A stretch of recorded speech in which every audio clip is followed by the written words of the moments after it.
Moi, effectivement, je suis professeur d'anatomie, je suis neurochirurgien, passionné de pédagogie, passionné de numérique, et tout ça mis ensemble, après plusieurs années d'investissement en pédagogie, aujourd'hui, j'occupe un poste de responsabilité au niveau de la conférence des doyens. Je représente les questions numériques pour la conférence des doyens, et je pilote la fameuse plateforme CIDES, dont je vais vous parler. Je tiens à dire en introduction que notre démarche est une démarche d'enseignants-chercheurs de base, avec un usage du numérique qui est très contrôlé, qui est peu ambitieux et qui est toujours limité par des objectifs d'apprentissage et d'essayer d'améliorer notre apprentissage. Bien sûr, parmi nous, on a des geeks et des passionnés de numérique, mais notre objectif, c'est d'aller chercher justement ceux qui ne sont pas passionnés de numérique et apporter quelque chose de vraiment utile dans le cadre de leur formation. Alors, je n'ai pas l'impression que la diapositive, Philippe, je vais devoir te solliciter pour avancer. Je ne sais pas pourquoi ça ne marche pas bien.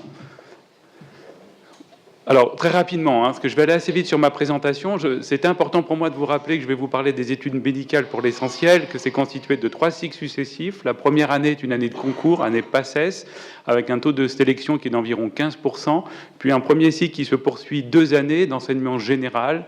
C'est du diplôme de formation générale en sciences médicales, donc l'acronyme carrément inutilisable, typiquement fait par des personnes qui ne sont pas sur le terrain. Et à côté de ça, vous avez le deuxième cycle, qui est le cycle de préparation au concours de l'internat ou épreuve classante nationale, et qui a conditionné énormément ce que je vais vous montrer, puisqu'on a eu une démarche stratégique pour faire basculer l'ensemble de ce cursus dans le numérique, et je vais vous le répéter plusieurs fois. Et enfin, le troisième cycle, c'est le concours de l'internat. Donc, après le concours de l'internat, le troisième cycle, la spécialisation. Diapositive suivante. Donc, qu'est-ce que c'est que la plateforme CIDES? C'est assez simple. C'est une plateforme web qui permet de faire des examens sur tablette, sur ordinateur, sur téléphone portable. On est parti de l'expérience qu'on a en médecine des QCM, mais pas seulement. On avait aussi des épreuves rédactionnelles, et on a souhaité passer à une version dématérialisée. Et donc, on a créé, avec un partenaire, une plateforme qui s'appelle la plateforme CIDES. Diapositive suivante. Donc, de quoi est contenue cette plateforme? Comme je vous l'ai dit, c'était très pragmatique. On est parti des examens qu'on faisait sur papier et on les a basculés dans un environnement dématérialisé avec ce qu'on a appelé, nous, des QRM et des QRS. C'est une subtilité par rapport au QCM. Les questions à choix multiples, nous, on s'est intéressé aux réponses. Donc, ces questions à réponse multiple ou à réponse simple, ça nous paraissait plus pertinent. C'est une petite provocation aussi par rapport à l'usage courant de QCM qui veut dire tout et n'importe quoi, et surtout c'est aussi un lien avec la recherche. Il y a quand même pas mal de chercheurs qui parlent plus de réponses que de choix. Donc bien sûr, ça c'est ce qu'on appelait des questions isolées, une succession de QRM et QRS. On a aussi développé, utilisé des crocs, des questions à réponse ouvertes courtes. En réalité, comme c'est de l'informatique et qu'on voulait une correction automatique, ça se limite à 1 ou 2 mots. Et on a développé surtout le dossier clinique progressif, qui est quelque chose d'assez simple. Vous avez un exemple sur la droite. Vous commencez par une introduction, une vignette de démarrage qui pose le contexte. Et ensuite, vous avez la première question qui apparaît. Alors, cette première question apparaît avec en bas les différents choix, A, B, C, D, E. Ça peut être à choix multiple ou à réponse multiple ou à réponse simple. Et on peut illustrer d'iconographie. C'est tout l'intérêt du numérique, avec des radiographies haute définition ou des vidéos. Mais vous voyez, n'apparaît ici que la première question, parce que c'est le principe du dossier clinique progressif. L'étudiant doit répondre à cette question, et il ne verra apparaître l'énoncé de la deuxième question qu'une fois qu'il aura validé de façon définitive sa première question. Et vous avez donc comme ça une progression dans le dossier très intéressante sur le plan pédagogique, puisque cette fois, avec ce type de dossier, vous pouvez poser à la fin la question très claire d'un traitement médicamenteux pour une pathologie donnée, chose que vous ne pouviez pas faire lorsque c'était en version papier et que l'étudiant avait accès à toutes les questions. Et donc c'est ce travail autour du dossier clinique progressif qui nous a demandé le plus de travail et d'accompagnement auprès des enseignants, mais ça aussi qui a fait le succès, puisqu'il y avait vraiment une innovation, tant par le contenu multimédia que par ce caractère progressif des questions. Et on a aussi un système de test de concordance de script, je n'ai pas insisté là-dessus. Là, par contre, je dirais la pénétrance auprès des enseignants est quasi nulle. On a quelques adeptes, mais on a un gros travail pour expliquer qu'est-ce que c'est. Je ne vais pas insister aujourd'hui. C'est probablement l'avenir, encore que les tests de concordance ont été inventés sur le papier. Et aujourd'hui, avec le numérique, on peut remettre en cause un certain nombre de choses. Mais j'avance, simplement pour vous dire qu'on a d'autres modalités. Alors, pourquoi ça a bien marché? Vous allez voir tout à l'heure à quelle vitesse ça s'est propagé. C'est que le numérique est intéressant à partir du moment où il apporte des services supplémentaires. C'est le cas de vos téléphones portables, c'est le le cas de l'usage du numérique. Alors on peut être débordé, on peut ne pas s'en sortir, mais là très clairement sur les examens dématérialisés, on avait quelque chose d'évident pour les étudiants puisqu'ils en raffolent, ça a été dit tout à l'heure, c'est l'entraînement, hein, c'est faire des annales, c'est s'entraîner, s'entraîner et s'entraîner encore. Pour les enseignants, très pragmatiques, encore une fois, plus de correction, puisque la correction est automatique. Ils gagnent donc un temps pour faire autre chose que passer des corrections sur des week-ends entiers quand on a des promotions de 200, 300, voire 500 étudiants. Et aussi un élément très important, c'est l'implication des scolarités dans le système. Ce n'est pas un processus enseignant-enseigné, c'est enseignant-enseigné et les services techniques, les supports et les services administratifs qui ont vu une simplification de la gestion des épreuves. Donc vous voyez, le numérique a une portée à partir du moment où chaque acteur y retrouve un bénéfice évident, particulièrement lisible. Diapo suivante. Comment fonctionne la plateforme CIDES? C'est un serveur centralisé, c'est un cloud, en réalité, qui est hébergé à l'Université de Grenoble, et c'est un système élaboré qui offre à chaque université ce qu'on a appelé une plateforme virtuelle. Il a été très important pour nous d'avoir un outil qui soit commun, mais que l'identité de chaque structure soit respectée, avec une plateforme individuelle pour chaque faculté, qui a les droits de gestion dessus, qui est complètement autonome, qui a la capacité même de changer un peu l'interface graphique, mettre le logo de son établissement, pour qu'il y ait une véritable appropriation de chacune de ces plateformes. Elles sont toutes en réalité hébergées sur un même serveur, et on a en commun une banque d'entraînement nationale, ou base d'entraînement nationale, BNE, dont je vous parlerai tout à l'heure, et qui était quelque chose de très intéressant en termes de mutualisation. Enfin, simplement, on passe par Internet, hein, bien sûr par téléphone portable, ordinateur, les facultés. Sachez aussi que nos examens, puisqu'on fait des examens facultaires validants, on passe aussi par Internet, avec une fiabilité qui est assez remarquable. Diapo suivante. Donc comment on a fait ça? On a commencé, bien sûr, comme nouveauté, par quelques étudiants à Grenoble, sur 180 étudiants en juin 2013. On les a mis sur tablette et on a fait un examen test au départ, puis un examen validant. Et c'est à partir de là qu'on a fait la propagation au niveau national. Et ce qui est très surprenant, c'est la vitesse à laquelle on est allé. En moins d'une année, on est passé de 180 étudiants à 45 000 étudiants, c'est-à-dire l'ensemble des étudiants qui sont dans le deuxième cycle des études médicales, et ce, sur toute la France. Pourquoi? Pour deux raisons. La première, c'est qu'effectivement, il y avait un bénéfice, comme je vous l'ai dit, pour tous les utilisateurs. Et la deuxième, c'est que l'accès à CIDES, l'inscription à CIDES était entièrement gratuite. Personne n'avait rien à payer, sauf l'achat des tablettes. Et donc la plus grosse difficulté, ça a été l'achat des tablettes, mais en ce qui a été appropriation et développement. Et donc on a fait une bascule sur l'ensemble de nos examens, avec la disparition complète depuis juin 2014 de toute épreuve sur papier dans les facs de médecine à travers cet outil. Diapo suivante. Donc quelques chiffres dont je vais aller assez vite pour vous montrer les connexions. C'est que de 2016, on a pratiquement doublé maintenant en 2017, mais vous voyez le nombre de connexions, 400 000 connexions au moment des pics. On a une grosse activité. Pendant l'été, eh bien c'est l'organisation de notre pays, tout s'arrête, et nos étudiants aussi, et puis ça repart. Diapo suivante. Alors, quelques chiffres aussi, on peut prendre un peu le nombre de connexions par jour, on prend les 23 000 connexions, vous voyez, et puis on observe comme un électrocardiogramme l'activité de nos étudiants avec les rythmes par semaine, les vacances et surtout les épreuves classantes nationales où les étudiants s'arrêtent, évidemment, puisqu'ils sont en train de passer les épreuves. Il y a une vraie cassure qui est liée à ça. Diapo suivante. Voilà le nombre d'examens par jour. Donc le système permet de faire jusqu'à 72-75 examens par jour, et tout ça dans une fiabilité maximum, qu'il ne faut pas qu'il y ait d'interruption, et que ça fonctionne pour chacun des étudiants. Diapo suivante. Donc ça, c'est encore des chiffres, c'est le nombre d'étudiants en examen. On est arrivé à des pics jusqu'à 7000 étudiants en examen en simultané sur notre plateforme. Et vous voyez qu'au total, les étudiants passent plusieurs examens, mais on a eu plus de 400 000 étudiants en examen sur notre système pendant l'année 2016. Diapo suivante. Alors tout ça, ce sont des chiffres, c'est impressionnant, il y a beaucoup d'étudiants. Ce qui est très intéressant aussi, et ça c'est la valeur pédagogique, c'est qu'au-delà du caractère intéressant du suivi progressif, on peut analyser les réponses des étudiants à travers des statistiques, et on a instantanément les réponses, avec ici un petit histogramme qui vous montre la répartition des notes des étudiants, et puis pour chaque question, vous avez une analyse très fine du taux de réussite, voilà, du taux de discrimination. Donc je n'ai pas le temps de m'attarder, mais c'est un outil assez extraordinaire qui permet d'explorer l'évaluation des étudiants à un niveau très profond. Et il y a un paradoxe, c'est qu'aujourd'hui chaque question qui est déposés à ce système d'analyse statistique, et nos enseignants y vont très peu, finalement, et très peu sont ceux qui ont une vraie démarche pour aller étudier les questions et revenir, non pas sur leur modalité de question, car effectivement, revoir les réussites des étudiants, on peut s'interroger sur la qualité des questions, mais revenir sur la qualité de leur cours et de leur enseignement. Donc, c'est une révolution complète, mais la vraie appropriation n'a pas encore eu lieu. Il faut accompagner les enseignants pour leur dire, mais allez voir, vous avez des informations très intéressantes là-dessous. Diapo suivante. Alors, c'est des chiffres encore. Hein. Mon idée, c'est pas de vous en mettre plein la vue, loin de là. C'est simplement pour rendre compte que la dématérialisation permet d'atteindre des chiffres incroyables. Et la ligne la plus importante, je dirais, c'est l'avant-dernière. C'est le nombre de dossiers cliniques qui ont été réalisés en entraînement, avec des étudiants qui ont effectivement accès en permanence à une banque d'entraînement, avec des milliers de dossiers à l'intérieur, des milliers de cas cliniques. Et vous voyez, nos étudiants, en 2016, ont fait 2 300 000 dossiers, tous ensemble. Ils s'entraînent de cette façon, puisqu'ils passent le concours de l'ECN, et c'est ce type d'épreuve qu'ils ont.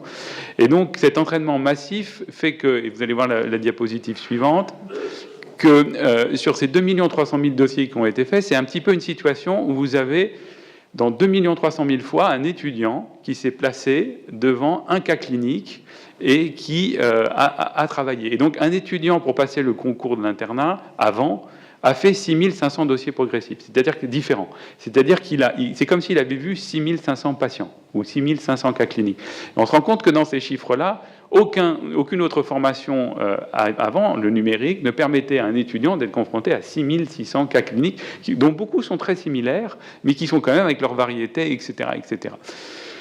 Donc, ce qui est intéressant, c'est que là, je vous parle de numérique, hein, avec des choses qui sont assez intéressantes. Par exemple, le dossier qui était un seul dossier cas clinique, c'était un dossier de chirurgie digestive, a été soumis 10 500 fois. Donc, on se rend compte qu'il y a vraiment des dossiers qui sont des dossiers phares, et vous allez comprendre pourquoi il est sélectionné plus que les autres bientôt. Ce qu'il faut voir ici, c'est que c'est essentiellement du numérique. Donc, on imagine chaque étudiant sur sa plateforme, sur son ordinateur, dans son coin, sans vie sociale. Et ben, c'est complètement faux. C'est-à-dire que les étudiants, effectivement, travaillent ces dossiers-là, mais ils sont passionnés par ce qu'on a mis en place, ces conférences CIDES, c'est-à-dire qu'un enseignant leur demande de faire un certain nombre de dossiers, ils font les dossiers quand ils veulent, et l'enseignant récupère les résultats et fait une conférence par rapport aux réponses des étudiants. Et ces conférences CIDES, qui sont des conférences préparatoires aux ECN, remplissent les amphis comme jamais, avec des taux d'occupation qui sont majeurs. Tous les étudiants viennent en présentiel pour discuter avec le prof, discuter entre eux de ces dossiers. Donc le numérique bien conduit permet de remplir de nouveau nos universités, et ça c'est quelque chose d'important. Diapo suivante. Donc, de quoi est constituée cette banque? Voilà, en gros, on a à peu près 3000 examens par an, et on a partagé en termes de questions isolées, donc questions-réponses multiples ou questions-réponses simples, et dossiers progressifs, vous voyez, 3000, presque 2873, et donc ces dossiers sont tout le temps en accès libre pour les étudiants. Et je vous ai mis, juste pour nous amuser un petit peu, les facultés. Là, il y en a 6 qui sont en tête de peloton et qui ont déposé sur les 2000 plus de la moitié des dossiers, presque la moitié, et puis des facultés qui sont plus à la traîne. Donc on est vraiment dans un processus de mutualisation. Chacun investit ce qu'il veut, quand il veut. Et en réalité, les étudiants sont très très fiers dans les pelotons de tête, et les universités dans le queue de tête essaient de nous rattraper. Et c'est une dynamique de groupe qui est très très constructive. Diapo suivante.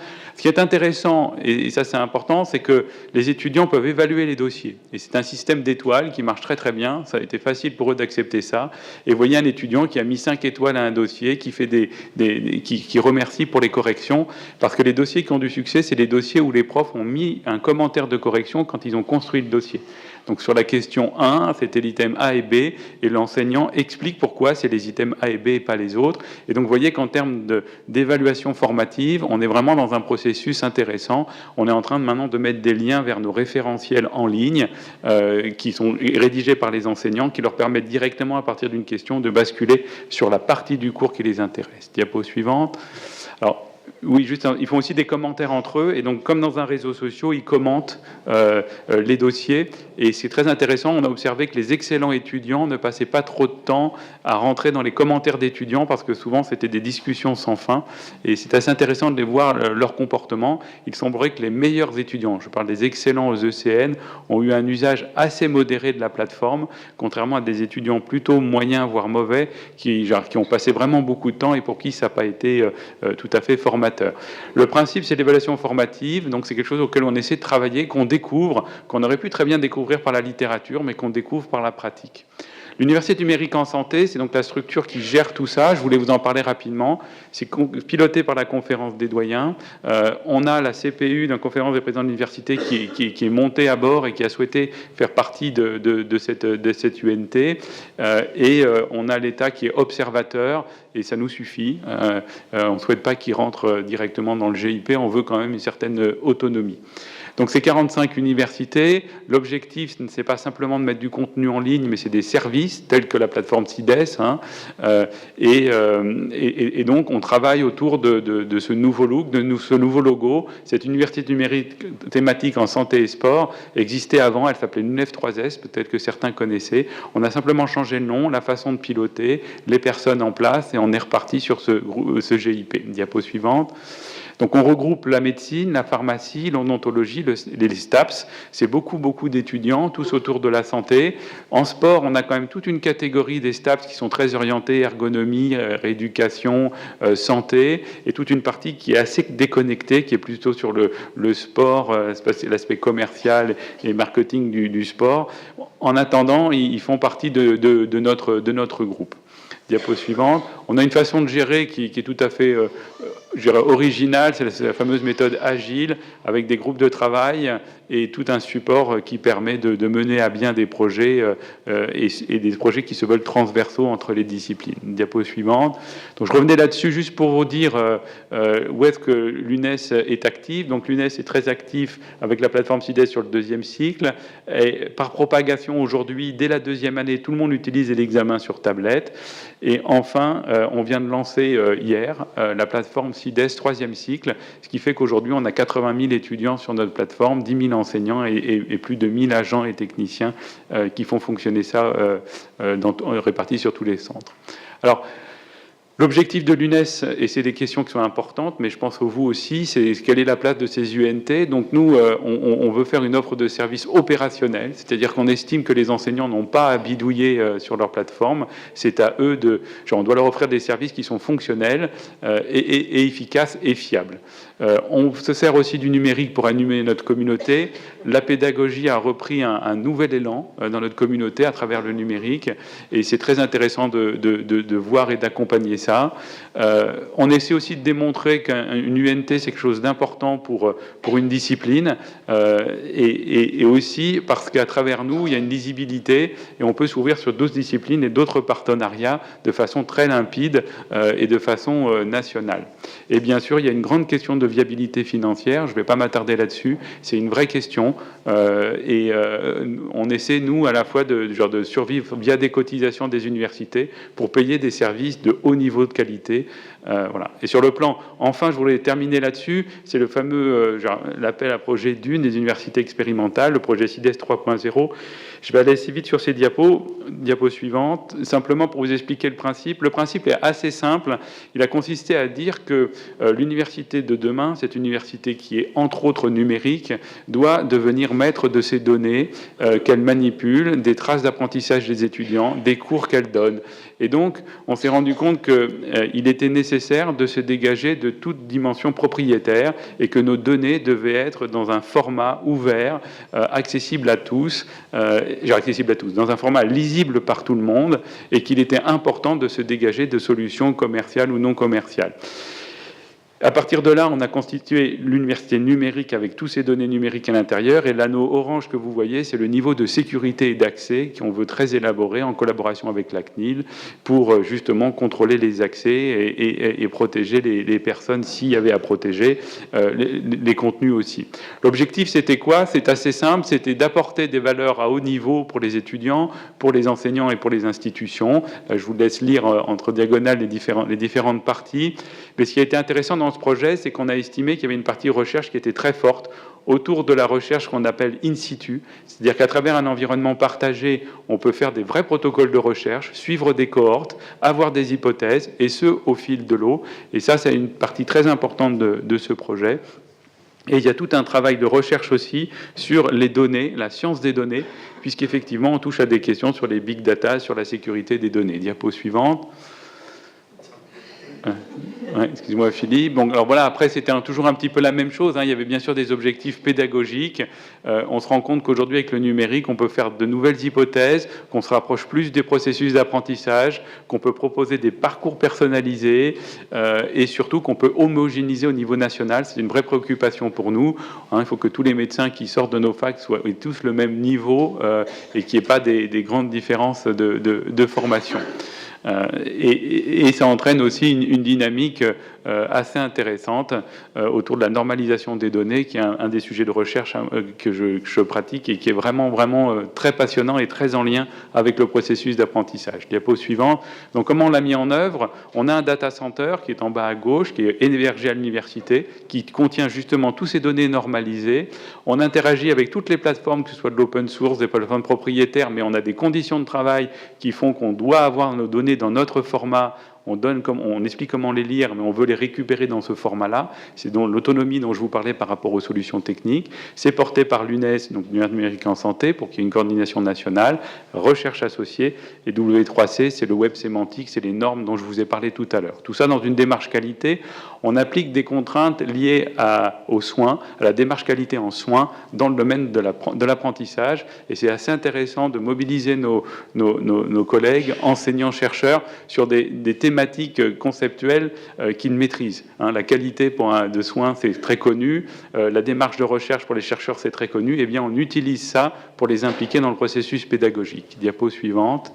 Voilà, c'était simplement pour montrer les work packages de ce projet, et qui est un projet, encore une fois, ouvert. La normalisation des données, elle est accessible à tout le monde. C'est vraiment des normes du web sémantique. Donc, en d'autres termes, si vous, ensemble, vous voulez aussi travailler dans cet esprit-là, je suis particulièrement intéressé pour vous ouvrir les portes de ce projet en particulier autour des données et de ces outils de haute valeur ajoutée. Je vous remercie de votre attention.